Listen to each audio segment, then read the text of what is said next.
Before we get into today's episode of Jungle Chaos, please do not send our jungle campmates any hate. The jungle is already wild enough, and we're just here to commentate and view them like a very bizarre David Attenborough documentary.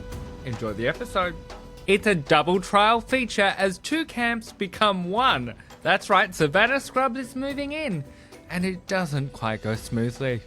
Welcome to another episode of These Celebrities Are Wild. Hello, my jungle jewels, and welcome to what might be our biggest episode of These Celebrities Are Wild thus far.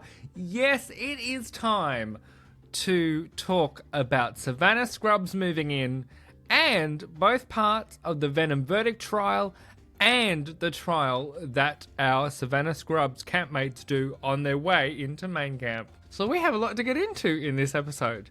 Let's do it. We're going to dive straight into the action and talk about Venom verdict, both parts in one go, because we don't do cliffhangers around here, okay? This, I thought, overall was a pretty clever trial because I liked the twist where we saw the campmates being in control of this task and not our jungle trialists, if you will. I thought it was an interesting way to change it up because I feel like both Sunita and Sean were ready to kind of do battle between each other given their previous face-off when they came into camp. And to have that flipped, I think it put both of them on a level playing field, but it heightened the tension because when we saw Sean go back to Savannah Scrubs after having lost, he kind of lost his mind a tiny bit because obviously he had his own opinions on the questions that were asked. And I did think it was interesting to sort of bring Family Feud into the jungle as a task. I don't know if I loved it because it kind of reminds me of like the Dingo Dollar stuff from the main series. And I'm going to be honest, I'm never really a huge fan of those side shoot quests. And it was a little too reminiscent for me, but I did really love the plaques that went up in camp with the stats because I think it made everything a lot more strategic and it was fun to see the celebrities kind of plot as to who would go where and do what. I very much enjoyed that, so I hope there's a little more strategy even though our divide is now gone. I did really feel for both Sean and Sunita though. I don't think I could have done this trial because I don't necessarily have a fear of snakes, but having them in that close proximity is just ugh, even if you don't have a fear of snakes, right? So for me, that is a big no, thank you very much. But then of course, to cut to the next day and indeed the next episode, our Savannah Scrub celebrities were told they were leaving and heading to main camp, but what they weren't told was the trial that awaited them on their way. First of all, celebrities, this is I'm a Celebrity, Get Me Out of Here. You should have seen that one coming. I was a bit surprised that they were all a bit like, oh no. It's like, come on guys. This is the second All-Star series and goodness knows how many normal seasons have preceded this. Like, you should know that there is always a sting in the tail here. And that is exactly what happened. So let's get into that trial, shall we? It was the petrifying plunge, and I think it lived up to its name. Although, I have to be honest, I've given Sean a bit of a hard time with his first trial outing.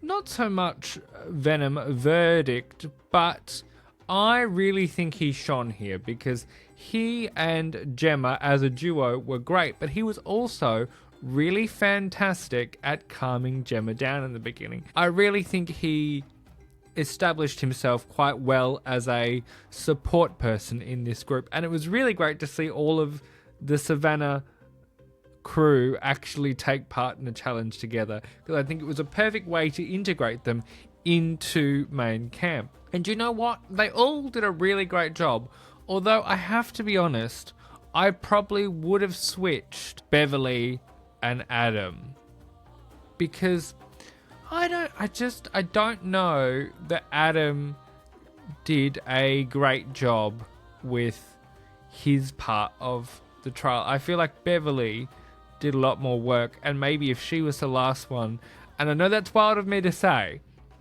but maybe if she was in that last tank, they would have gotten more than just 6 stars, because I feel like it was that end tank that kind of slowed things down.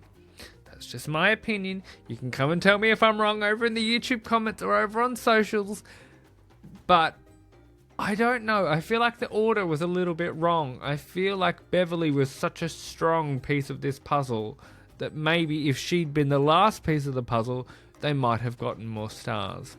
That's just my opinion. But I really enjoyed this challenge. I thought it was great to push our celebrities a little bit further as they go on their Jungle Legend journeys, but I wish they'd won more stars. However, I have to say, David Hayes' reaction, which we'll come to after the break. Oh, I have some feelings. But yes, after the break, we will get into all the drama that unfolded once 2 tribes became 1. I'll see you in just a second. Welcome back, my Jungle Jewels. It is time that we talk about how 2 camps became 1. Because, oh my good grief, did the drama go down. Let's start where I left you with David Hayes' reaction to the 6 stars. Now, with all due respect, because I know he's a sportsman and that's how people are looking at his behaviour, I don't know if he has really any right to say what he did. You're still getting food. You didn't eat all of what you were given the other day. Sportsman or not, it's a little rude to be like, oh, I wish they'd gotten 10 stars. And I'm really looking forward to the moment he does a trial to see how many stars he gets. I know he did reasonably well with his trials in his original season, but this attitude towards his other campmates, even though I know he's very competitive, just feels a bit misplaced to me. It feels a little unnecessarily harsh when at least you're still getting food.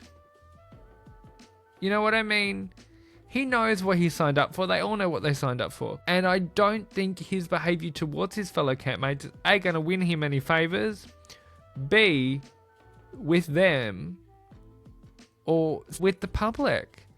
And I'm just like, you really kind of need to wind it in a little bit, if I'm honest.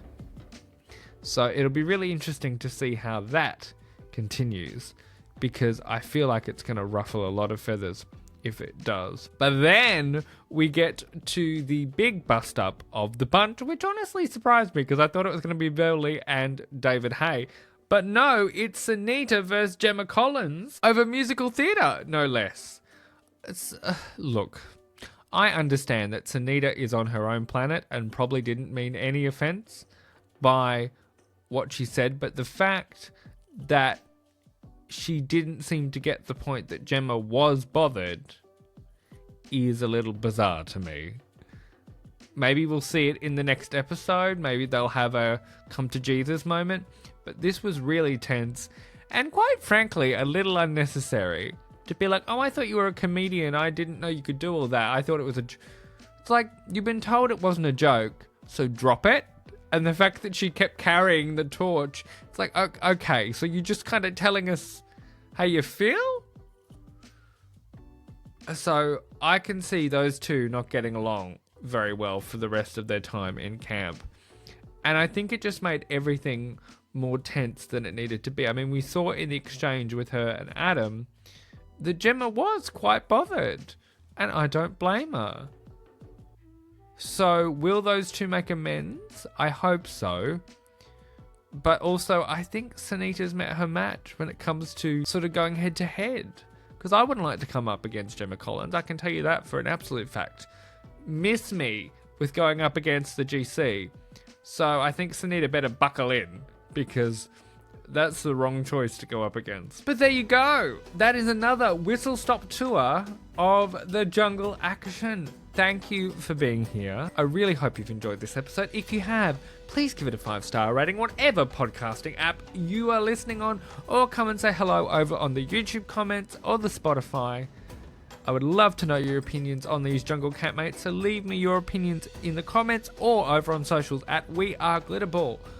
I will see you very, very soon for another episode of Jungle Catch Up as we speed through these episodes and see a trial with a twist, apparently. So, in the meantime, please take care of yourselves, because it's a jungle out there. I'll see you soon. Bye.